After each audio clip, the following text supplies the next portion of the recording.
Greetings, traveler.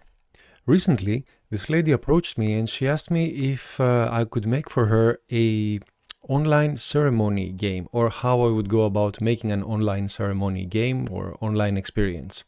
So I thought that was a very interesting question, and I thought that the answer I gave her, it seemed to make her think again about her approach, and it gave her a few good ideas about how to do it. And I wanted to share this story here because I think it can possibly have an application beyond online ceremony experiences, and namely making games. If you don't know who I am, my name is Xanthos. I've been working in the games industry for about 15 years now. I've worked on titles like FIFA, Star Ocean, and Idolmaster, and several others. And over the years, several people come to me with ideas about games they want to make or online applications they want to make, and they just want my input, or they directly ask me to make it, and so on. So it was in one of those experiences where this lady had an idea for a sort of online ceremony kind of application. I can't go too much into detail, but basically her premise was that often ceremonies that involve real people in real life can be quite costly, and you need to physically be there. Now, it's not for everyone and it's not for every occasion, but being able to do it online in an environment that you create could be a service some people want, which of course I suppose makes a certain amount of sense. So the question for me was not whether this should exist or not. It was more towards how this could be made, how we could turn this into reality, this application. So I asked her what she had done so far and what she was planning to do with it anyway. And she mentioned that she was having the biggest problem raising the money for the game to make it. And she herself was not technical at all. She only had the concept or for the application. And eventually she would need to find the people to make it. But before that, she would need to raise the money. So I asked, well, it doesn't sound like a horribly complicated application. What sort of money are you looking for? And without revealing too much, the fee was somewhere in the hundreds of thousands of dollars, which on one hand, I suppose you could justify it because you could pay a lot for virtually anything, I suppose, and try to make it as good as possible. But on the other hand, I thought, well, wait a minute, this is not a grand MMORPG that's meant to live for decades and, service everyone on the planet at the same time. This is a pretty niche thing. Only specific people will be interested in that, since most people do ceremonies in the physical world, I suppose. So it's a pretty boxed experience. So yes, you could go quite crazy with costumes and the environment and so on, but it's not strictly necessary. Particularly when she was looking to make not the entire experience altogether, but something like a prototype, or to put it in a better way, an MVP, right? The basic experience that this application is supposed to deliver. So when I heard this rather steep price, I thought, that's quite a bit of money, and it's not even the money for the final product. So it's not for building the thing that people will use eventually. It's simply for putting together something that delivers on the base experience. So out of all the ceremonies possible in the world, just pick one of them and try to represent that in an elegant and complete way, I suppose, as far as that single ceremony goes. So there would be participants, there would be guests, that sort of thing. So again, not exactly a one-button simple mobile game, but not the most complicated application in the world either. So after hearing a bit more about what she had in mind, I got this feeling that there's something odd about this approach, right? So I would understand it if the price was high for the completed product, but such a high price just to get started and just to get the first MVP seemed absurdly high to me. So I asked a bit more about what her plan was when that first MVP would be complete. And she said, well, then I could go for the real money. I'm like, what do you mean? That's already real money. She's like, no. I want to use that MVP as a base to then go to different people and request even more money to make the actual game. I'm like, what are we talking about? Like, what kind of money? She's like, well, a few millions of dollars. And I'm like, and then what? She said, well, then I want to start selling it. I'm like, okay, how many people do you think will want to buy this sort of application, or at least participate in this ceremony? She's like, well, I don't know exactly. And that was one of the red flags that rose in my mind during this conversation.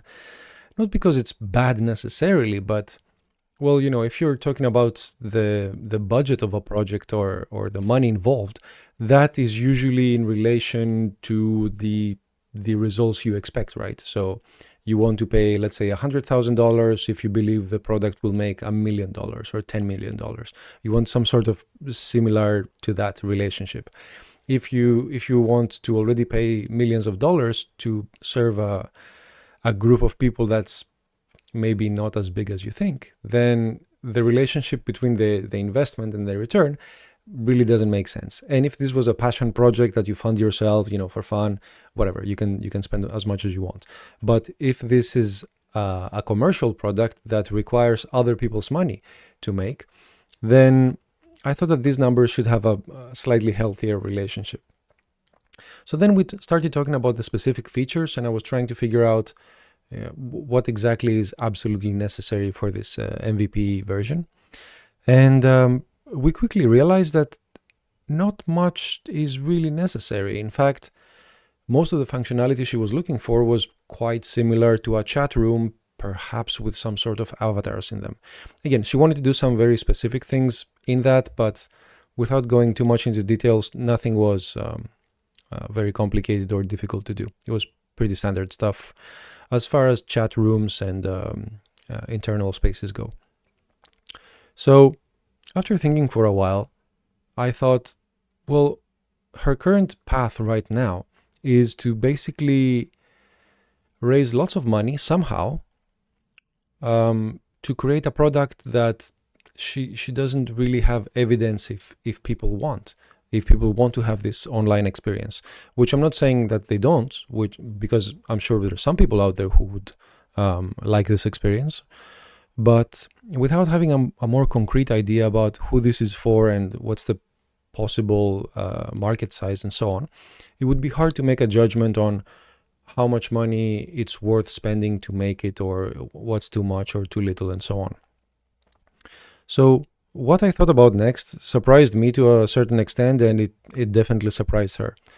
I asked a little bit about what the ideal case would be once this application was out. So let's say a customer comes and he wants or she wants to use this application.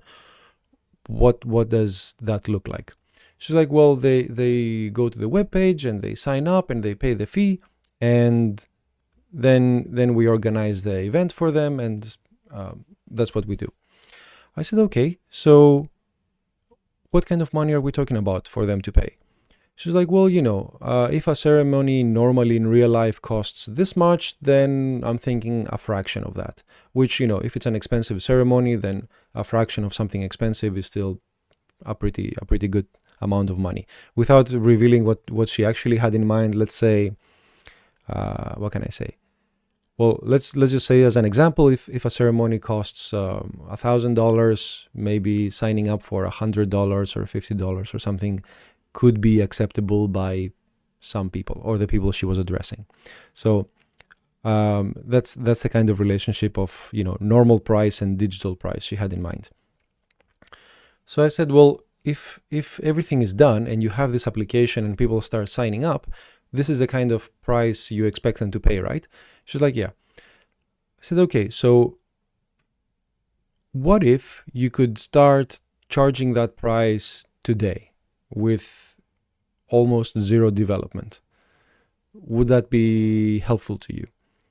She's like, yeah, that would be amazing, but how is that possible? Keep in mind, she had already paid a sizable amount of money for a demo that technically showcased what the application was, but it was so crude that it couldn't really be used for anything, not even as a prototype. So I said, well, what if?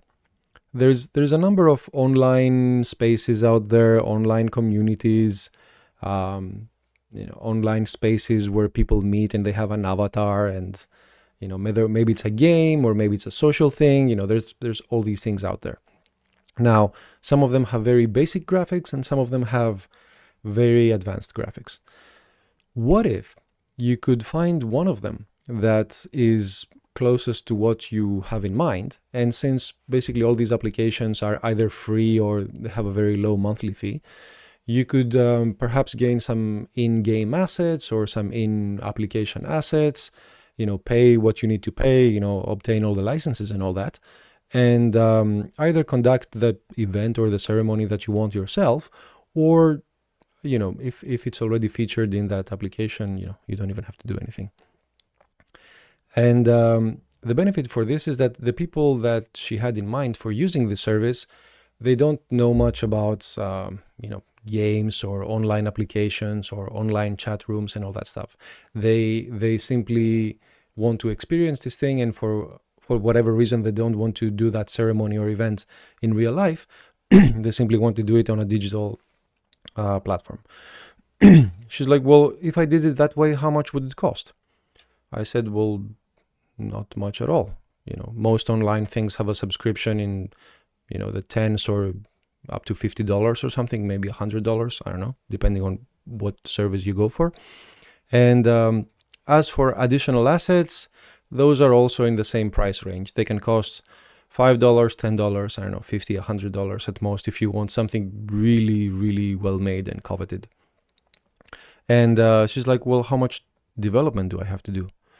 And I said, that's the best part. You don't have to do any development, because these applications and these chat rooms and these online communities and games and all that stuff, they're already there. So you don't need to do anything. You just need to sign up, get familiarized with the space and how you use the existing application, and you're good to go. You can deliver on your experience. Maybe you'll need 2 accounts or 5 accounts or 10 accounts, depending on how many people you want to join this experience. And if those accounts, you need are for money, then you need to pay for those accounts. But I'm like, crazy case scenario. Let's say you want to invite 50 people to this event, and each account costs $50 total to buy and set up, or a subscription or something. It's still only like $2,500. So that's less than millions of dollars. So I think that's worth it. And she's like, well, do you have any recommendations? And I gave her a few pointers. There's many online spaces where you can do that. And anyway, long story short, she went from thinking that just to get started with this thing, just to like have the first step into this world of this new product of hers, she would need millions of dollars and lots of work and lots of developers and people to request the money from and all that. And then she could start selling it and making money. On the other hand, with this method of finding something existing, then she would have to pay very little money. She would have to spend very little time putting it all together, since it's mostly done for her. And all these things are already online and can support inviting friends and inviting people and having your own private space and all that. And if nothing else, yes, it might not be as good as the final thing she has in mind, but it will do 2 very important things. One, it will give her a concrete example of what this experience could look like. So if she can put together the event on this digital space, on this existing platform, then she can say, okay, I like this, but in my version, I want this different and this different and this different and a different room. So instead of having this very vague event idea, she goes to having this extremely specific, very, asset oriented idea, and I suppose spec about what needs to be made to make her MVP or to make her her final application. The second advantage is that if this digital space exists, and of course it allows for such a thing, she could even start charging real money to real people to have some test experiences there. So I spoke before how perhaps it's a good idea to test if your application or if your game is having some traction with people, to start charging money for it. Now, of course, if it's not 100% complete, maybe you won't be able to charge 100% of its price, maybe 50%, maybe 20%, depends on what you feel comfortable with, and the rate of completion of the game, or rather the percentage of completion of the game. But if people are willing to pay even the discounted price for what they get, then that gives you a pretty strong indication that this is something at least some people seem to want, and there's merit to pushing this forward. So to wrap it all together, to see how this advice would take shape for her, I suggested that she could find this application, put the event together, perhaps buy some assets if she wants to make it more beautiful or more suited to her purpose, and then try to sell it to real people.